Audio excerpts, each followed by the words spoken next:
Dimitrios DGiataganas1. Okay, so I will be talking about properties of the Sitter topolography. This is based on two works done with Chong-san. He will give tomorrow a more analytic talk on that. So the outline of the talk is very simple, so I will introduce a motivated study. I will just describe that, the Sitter space and the tools that we are going to use to study the thermal properties of the Sitter, and then I will conclude. So the talk in one slide. Our target is to study aspects of strong interactions in the careful theories on the Sitter space. The question we will try to answer is to what extent the thermal behavior of the Sitter QFTs agrees with the excitation from the finite temperature field theories. The development, the tool we are going to use, it will be to construct and use, of course, a sink-gauge gravity duality with a curved boundary space in the Sitter. And there is a potential applications of these works, that is losses that strong interactions might have played an important role in their universe when it was described by the de Sitter geometry. So the tool in one page, actually this is what sometime we'll talk tomorrow. We will use a holographic duality that the superconformal Yang-Mills theory on the Sitter form is equivalent to any ADS gravity dual theory within a foliation such that it has a de Sitter boundary. So there's two quick observations for that. So you can see that the boundary of our theory is conformally related to the flat space, to the Minkowski form, and the whole space is ADS. So it's very similar to the Mandelsena correspondence. So that's the simple observation, but let's elaborate a little bit on the non-trivialities.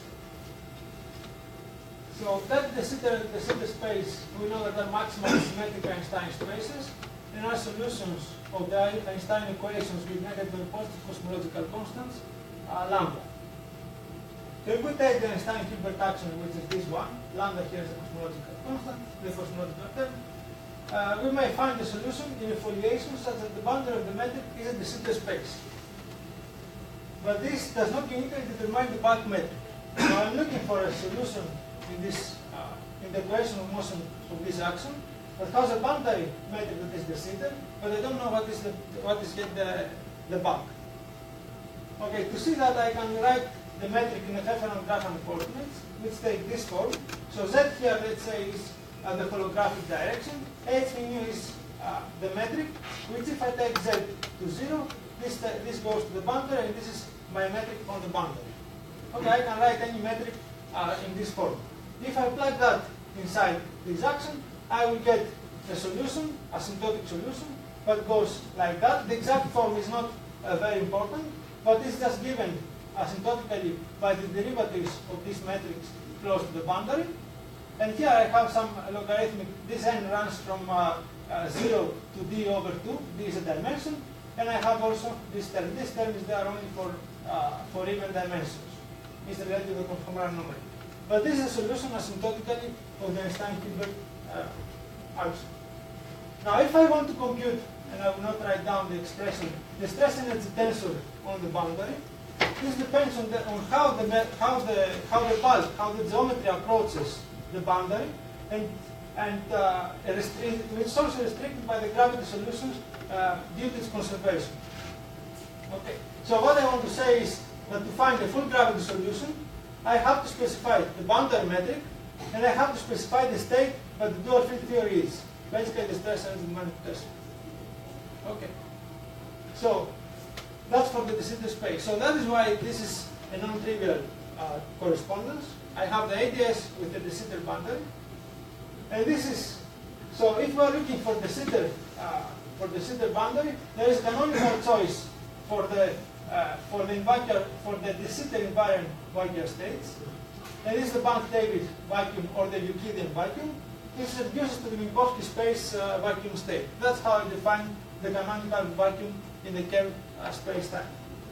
So this vacuum state is defined in the entire manifold, so I can choose any paths I would like. I like to work in this space. So I'm just showing you here two paths that I will use later, This is the planar coordinates, this is the zeta written in the planar coordinates. So here you see the expansion rate of the space, the exponential expansion rate. And here you see the geodesics. So as the time passes, the geodesic diverges to each other. The dotted lines are constant time lines. Or I can go to static coordinates, which is also an interesting part. It looks like that. H again is the Hubble coefficient, constant. R is the distance from this blue line. So here is a static observer in this blue line. And here, this red line is the cosmological horizon. This is 1/8, this and this. And these blue lines, not the thick ones, the thin blue lines are observers that are in distance r from r equals 0. So this is not a free falling. So the observers that they move here are not free falling. They are moving in rockets, pointing the direction to the blue line. Okay. So the static coordinates usually is an easy part because you can see directly the killing vector, and then you can associate it with the thermal bath temperature that is proportional to it. Okay, so far I spoke about the de Sitter space. So the de Sitter space are my field theory gives. I want to speak a little bit for the bulk space time, right? So how can I embed the de Sitter space in the whole ADS, in the whole more dimensional ADS space? So I can do the Lobachevsky-like embedding. This is the radius of my space. This is d plus 2 coordinates, so this is a constraint. So I will get an ADS d plus 1 space with negative cosmological constant, and I can do the same embedding for the de Sitter. Basically, there are two signs that they differ. Okay. So if I want to get a de Sitter slicing of the ADS space, I do this parameterization with hyperbolic sines and cosines. If I do that, put that here, I will get the metric that looks like that. So this is the metric of an ADS space in d plus 1 dimensions. This is my holographic direction. This r is the radius of the space, which is equal for de Sitter and anti-de Sitter. And this is my de Sitter space. So this is how I see the de Sitter as a boundary of an ADS space. So, and here I can parameterize the de Sitter space in what paths I like, depending on how I parameterize these YMs. Okay. So this is a solution to Einstein-Hilbert function. This corresponds to the Bunch-Davies vacuum of the de Sitter theories, and is also related to some old works, but as a zero mass limit of some hyperbolic black holes. So it's a known solution from some time. So let me just flash a slide of some properties of the QFT on the de Sitter space. There are two pages. This slide contains more or less a more trivial results, and the next one we'll see how the thermal properties appear. So here, for example, is known that the entanglement entropy has been done, the computations. Here, they have been done for a three-massive scalar field in a spherical surface in the Euclidean vacuum and in the A vacuum. So there are two different computations. They just find for a particular component that decays exponentially with the mass of the field, and that for the A vacuum, that's the second work, that if you go to the A vacuum, they find that the entanglement entropy becomes minimal when you are in the Bunch-Davies solution.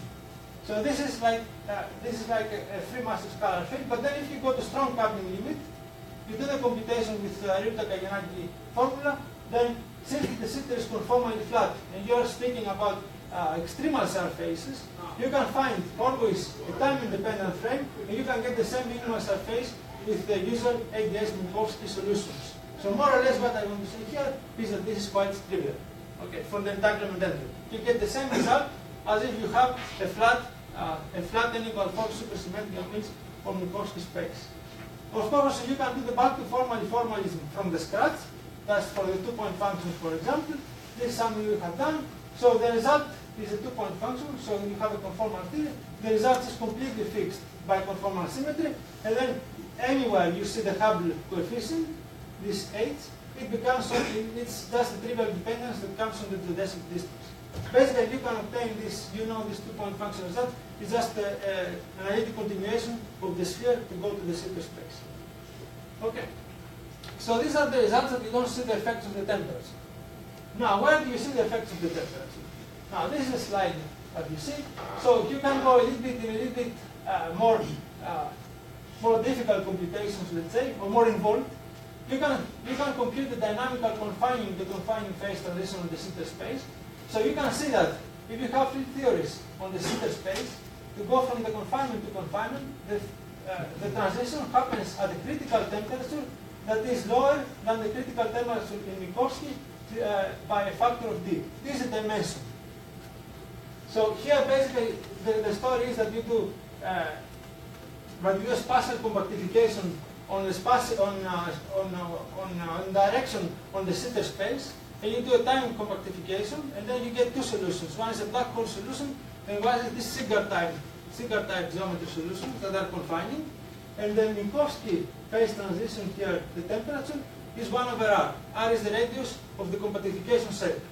So here you see, if you do it in the curved space in the Sitter, you get, instead of the compactification set that you see, you get a dimension dependence. So these are different results than if you have Minkowski or if you have a flat space. This is done in 2010, and more or less in computation is the stochastic motion of a massive particle due to its interaction with Hawking radiation. So you take a heavy quark, you put it there, and you see what is the Brownian motion of this quark interacting with the Hawking radiation. So if you do this computation again, if you compute this two-point correlator here, you will find that, that the random force correlator is given as the black hole correlator in a flat space times d squared over 4. So again, it's a different result than living on the Sitter space and having a Minkowski slicing and having a Sitter slicing. Okay, of course, to do this comparison, I have just identified the temperatures in both theories. So although these theories, they look similar, they get CFTs I consider, they get gravity dualities, with different slicings, they give different results. So that motivates us to do some more studies on the thermal properties, and then I will just tell you a few things about some Wilson loop, some heavy quark computations.